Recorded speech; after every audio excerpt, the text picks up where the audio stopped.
नमस्कार। मेरे सामने धनखड़ खाप के प्रधान सर्व खाप पंचायत के कोऑर्डिनेटर डॉक्टर ओम प्रकाश धनखड़ बैठे हैं। अभी जो फ़िलहाल किसान आंदोलन चल रहा है पंजाब में व अन्य बॉर्डरों पे, तो उसमें आपकी खाप पंचायत व अन्य किसान संगठन उनका साथ देंगे या फिर ये क्या रुख अपनाएगा?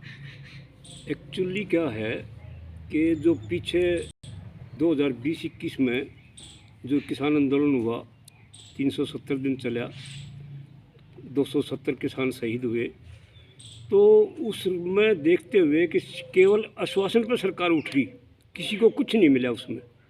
सिर्फ थोड़ी बहुत वैसे वो 3 कृषि कानून पर गोडी गाड़ी थी, वो भी कृषि कानून हमने मांगे नहीं थे, वो तो सरकार थोपना चाहती थी। इसी तरह से कहीं बिजली बिल आ गया, कहीं कुछ बिल आ गया। मतलब इन्होंने तो सिर्फ ये है कि भाई एक ही चक्कर है कि किसी तरह भी गरीब से गरीब किया जाए। इस किसान को रेट बढ़ा दिए, खाद का रेट बढ़ा दिया, वज़न घटा दिया कट्टे का, मतलब जो लागत मूल्य है उसको बढ़ा रहे हैं।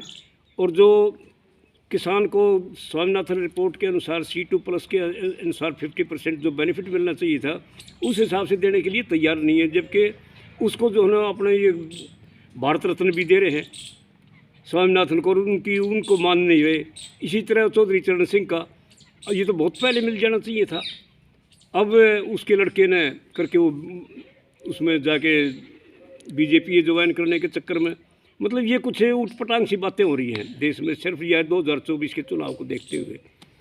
तो हमारी खाप पंचायतें वो इसीलिए थोड़ी सी, और कुछ संगठन जो आपस में थोड़ा सा जो मनमुटाव था वो यही था कि भाई आश्वासन पर नहीं उठना है, और ये लोग आश्वासन पर उठ गए थे।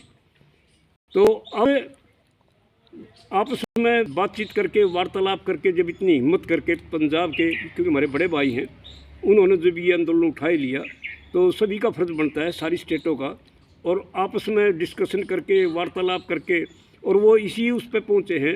उन्होंने अपनी अपनी संगठनों की अलग अलग से पंचायतें बुला के, मीटिंगें बुला के और डिसीजन ले लिया कि सब एक है, एक मुश्त चलेंगी। किसी किस्म से कोई भी मनमुटाव ना खापों का रहेगा और ना उस चीज़ का। सिर्फ इतना है कि कोई इनके जो दलाल हैं, सरकारी दलाल, वो अपने जो अंधभक्त हैं वो अपने चलो करते रहेंगे, उनका अपना काम है।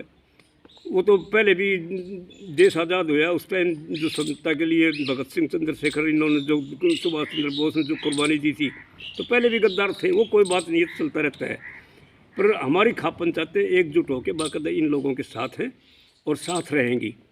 बाकी एक चेताना चाहता हूँ मैं इस सरकार को, केंद्रीय सरकार को भी, इनको भी, कि इतना तंग किसान को ना किया जाए।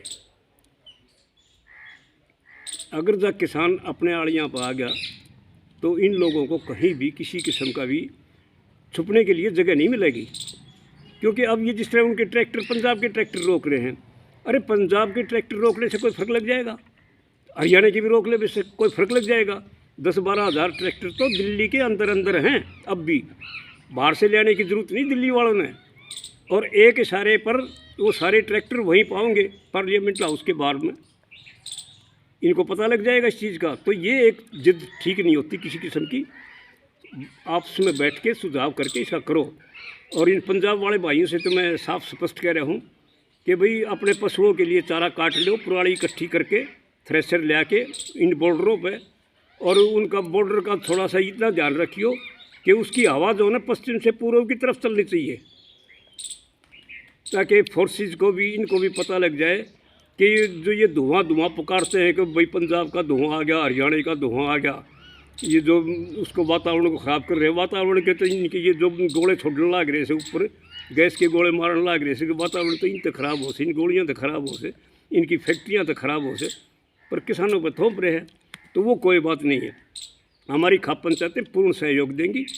और 10-12 हज़ार ट्रैक्टर बाट देखे ना, हरियाणा सारा बाट देखा है। और इस बार तो औरतें, बच्चे, स्कूल, कॉलेज सब कुछ तैयार बैठे हैं। पिछला तो कुछ भी नहीं था, क्योंकि 2024 का चुनाव है। ये लोग जो है ना झूठ बोल के, आश्वासन दे के, ठगी करके, खरीद के, जो ये अपने हर प्रकार के जो हथकंडे अपनाएंगे, ये किसी हालत में नहीं चले जाएगा।